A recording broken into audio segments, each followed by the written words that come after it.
بہرحال جو میں نے عرض کیا تھا کہ دکھ جس سے انسان متاثر ہوتا ہے اس کی ایک قسم وہ ہے کہ جو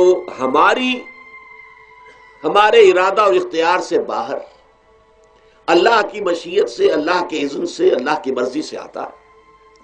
اس کے لیے ہمارا کام صرف برداشت ہے. جو شے بھی ہمیں برداشت کی صلاحیت عطا کر دے وہی اس کا علاج ہے. جیسے آپ کو معلوم ہے کہ بخار بہت تیز چڑھا ہوا ہے، اس کی دوا نہیں ہے اسپرین یا کوئی اور پیراسیٹامول، بخار کی شدت کو کم کر دے، وہ کوئی علاج نہیں ہے. علاج تو ہوگا اگر معلوم ہو کہ کون سے جراثیم ہے، کس کی وجہ سے ہے، اس کا صحیح اینٹی بایوٹک کون سا ہے، وہ علاج ہوگا. یہ علاج نہیں ہے. لیکن اس کی شدت کی کمی اور اس کے اندر جو احساس ہے جھیل جانے کا، وہ انسان کے لیے آسان ہو جاتا. یہی مضمون آیا ہے سورہ حدید میں بھی، ما اصاب من مصیبت فی الارض ولا فی انفسکم. یہاں کھول دیا اس مضمون کو. میں نے عرض کیا تھا نا کہ یہ آفت سماوی بڑے پیمانے پر بھی ہو سکتی ہے، زمین میں یعنی زلزلہ آ گیا، فلڈ آ گیا، طوفان آ گیا. ولا فی انفسکم، خاص تمہاری جان میں. تمہیں بخار ہو گیا، تمہیں ٹی وی لگ گئی، تمہیں کوئی اور بیماری آ گئی، تمہیں کینسر ہو گیا، معاذ اللہ ثم معاذ اللہ. ہوتا ہے، آخر ہوتا ہے. دنیا میں انسانی زندگی کے ساتھ یہ ساری چیزیں لگی ہوئی ہیں.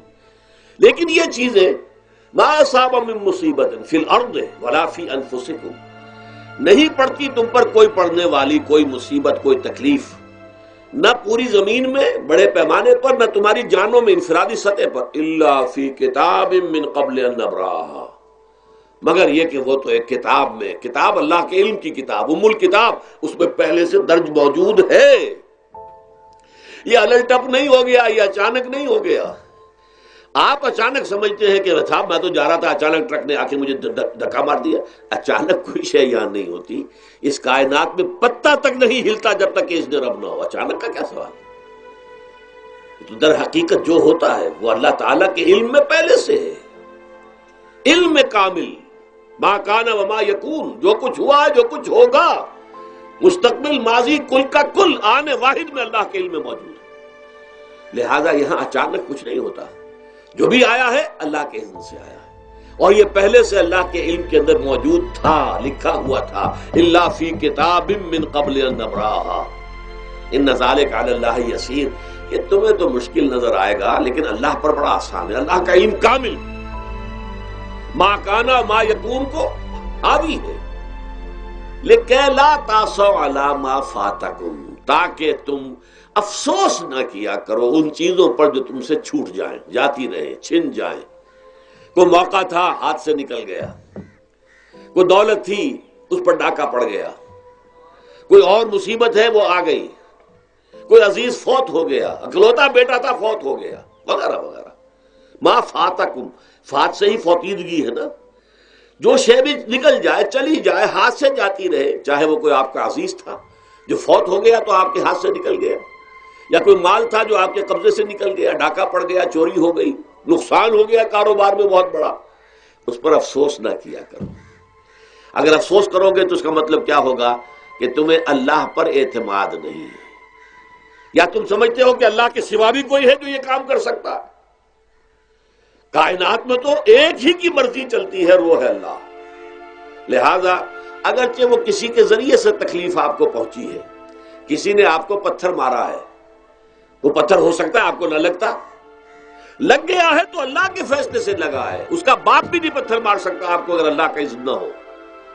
لہذا آپ پتھر مارنے والے کو بھی مجرم سمجھیے، ٹھیک ہے، اس سے بھی قصاص لینے کا آپ کو حق ہے، لیکن یہ جان لیجئے کہ جو آیا ہے پتھر وہ اذن رب سے آیا ہے. اب ظاہر بات ہے کہ اگر یہ کیفیت ہوگی تو غصہ اتنا نہیں ہوگا اس شخص پر کہ جس نے یہ کام کیا ہے، بلکہ ہو سکتا ہے آدمی مسکرا کے رہ جائے. جیسے کہ وہ میں واقعہ سناتا رہا ہوں اپنے دروس میں کہ ایک درویش مرش آدمی جا رہا تھا، جو رب کرے سو ہو، جو رب کرے سو ہو، جو رب کرے سو ہو. کسی شخص نے پتھر اٹھا کر دے مارا، اس کے سر پہ لگ گیا کہ اس نے پیچھے پلٹ کر دیکھا کس نے مارا ہے. انہوں نے مجھے کیا دیکھتے ہو، جو رب کرے سو ہو، یہ تو رب کے مارے سے. اس نے کہا مجھے تو یہ پتھر رب کے مارے ہی لگا ہے، لیکن میں دیکھ یہ رہا تھا بیچ میں کس کا منہ کالا ہو گیا، اپنے لیے کس نے ایک گناہ کما لیا، اپنے لیے کس نے ایک مصیبت جو ہے وہ مول لے لی. وہ بیچ میں تم آ گئے ہو، پتھر اللہ کی طرف سے آیا ہے، لیکن اس کا عذاب، اس کا وبال تم پر آ جائے گا. بہرحال یہ تو میں نے عرض کیا آپ کے سامنے، وہ چیزیں کہ جو آ جاتی ہیں، وہ تکالیف، وہ مصائب جو اللہ کی طرف سے من جانب اللہ ہے، اس میں آپ کسی کو مورد الزام نہیں ٹھہرا سکتے، وہ آپ پر آ گیا۔ دوسری تکلیفیں وہ ہیں جن کے لیے فارسی میں کہتے ہیں خود کردہ، اپنے ہاتھوں جو مصیبتیں آتی ہیں۔ اس کے لیے میں نے آپ کو سورہ شورى کی آیت سنائی ہے، ما اصابکم من مصیبت فبما کسبت ایدیکم ویعفو عن کثیر۔ جو مصیبت بھی تم پر آتی ہے انسانوں، وہ تمہارے اپنے ہاتھوں کے کرتوتوں کی وجہ سے آتی ہے۔ اور ابھی تو اللہ بہت سی چیزوں کو تو معاف بھی کرتا رہتا ہے، ہر تمہاری غلطی پر پکڑتا نہیں ہے، ہر خطا کے اوپر تمہیں سزا نہیں دیتا ہے، کوئی سزائیں معاف بھی کرتا رہتا ہے، عفو و درگزر سے بھی کام لیتا ہے، بہت متحمل اور حلیم بھی ہے، بہت رحیم اور غفور بھی ہے اور کریم بھی ہے۔ لیکن یہ کہ یہ جان لو کہ ایک مصیبتیں وہ ہے جو تمہاری اپنی پیدا کر دینا ہے، بما کسبت ایدیکم، تمہارے اپنے ہاتھوں کی کمائی ہے۔ یہ کون سی خود کردہ؟ یہ در حقیقت ہے اجتماعی نظام جو انسان بناتا ہے۔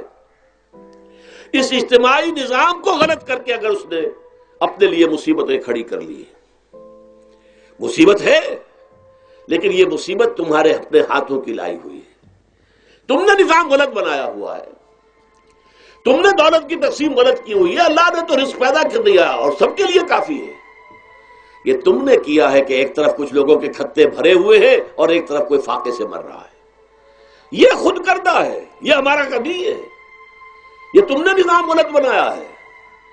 یہ جو نظام کے اندر خرابی ہے یہ تمہاری اپنے کرتوت ہیں، تم نے خود نظام کے اندر غلطی رکھی ہوئی ہے، ناانصافی گھولی ہوئی ہے، اس کا زہر گھولا ہوا ہے، یہ تمہارے اپنے کرتوتوں کی وجہ سے، اور اس کا علاج تمہیں کرنا پڑے گا خود۔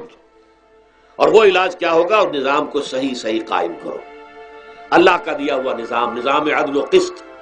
یہی وجہ ہے کہ سورہ حدید کی جو آخری آیت میں نے پڑھی تھی وہ کیا تھی؟ اللہ تعالیٰ فرماتا ہے کہ ہم نے تو اپنے رسولوں کو بھیجا اس لیے، کتابیں نازل اس لیے کی، لقد ارسلنا رسلنا بالبینات، ہم اپنے رسولوں کو بھیجتے رہے معجزوں کے ساتھ، واضح نشانیوں کے ساتھ، وانزلنا معهم الکتاب والمیزان، ان کے ساتھ ہم نے کتاب اتاری، میزان اتاری۔ یہ سارا کچھ ہم نے کس لیے کیا؟ لیقوم الناس بالقسط، تاکہ لوگ عدل پر قائم ہوں۔